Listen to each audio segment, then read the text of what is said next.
ગુજરાતી કહેવત ગાંડાના ગામ ન હોય.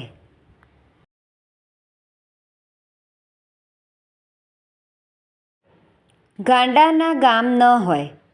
અર્થ: મૂર્ખ માણસ તો ગમે ત્યાં મળી રહે.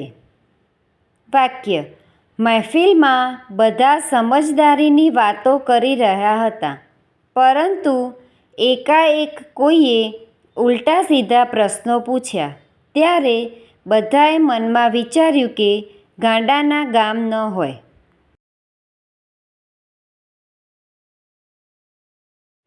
Thank you friends. Please like, share and subscribe.